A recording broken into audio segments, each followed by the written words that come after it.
Hey, so my name is Sheila Walsh and I'm an integrative coach working with individuals and organisations around helping people be at their best, live their best lives, do their best work.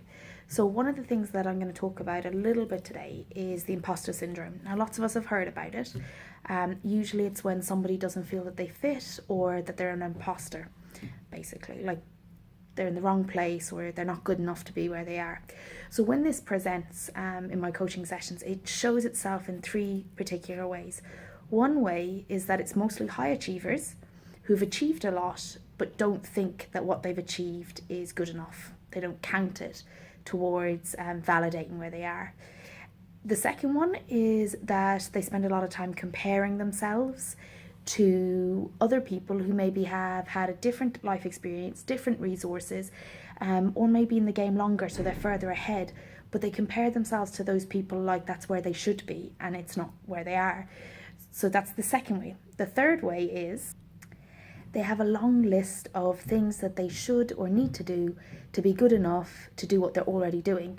So basically, I need this qualification, or I need this training, or I need this experience so that I can do the job that I'm currently doing good enough. I can do this better. And there's nothing wrong with that in terms of improving yourself, but when the imposter syndrome's present, nothing we do is good enough.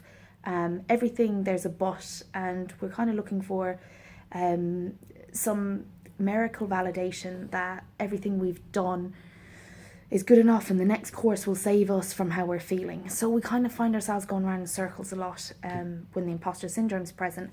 We kind of discount the reality and we kind of focus on what isn't there, whether it's an experience, a qualification, or whether it's just our notion of what isn't there.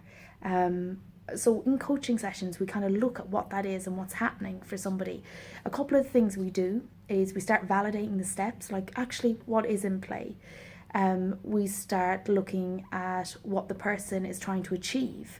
You know, we look at what is it that it serves you to believe that you're not good enough and to continue facilitating this belief. Why are you doing that? Why are you thinking that? And we look through those things and we help a person come to maybe a more realistic view of themselves. We help them to stop having to prove themselves. So they're not attending every meeting, going to every conference and every interview in this kind of with a step back, kind of looking to prove themselves. They're going forward in the confidence of what they know and what they've achieved and how they're feeling, because that matches their reality.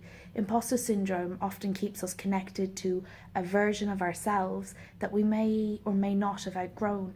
And what I mean by that is sometimes the version isn't even accurate. Sometimes it was accurate once and it no longer is. So imposter syndrome stops us really connecting to what we're doing well. It stops us connecting to what's working, and it stops us connecting maybe to a truer sense of ourselves, a truer identity. And this presents itself across working situations and professional environments all the time. And what I found, which is fascinating, is the higher the achiever, the more prominent the imposter syndrome is if they experience it. So I think it's really important to realise that imposter syndrome is really a way of viewing yourself within the world, and that by shifting that, you kind of feel more content. You can be clearer about your direction and you can go forward with a more functional, doable, practical plan. If you want to find out more, you can visit my website. The links are there, and I hope to be talking to you soon. Bye.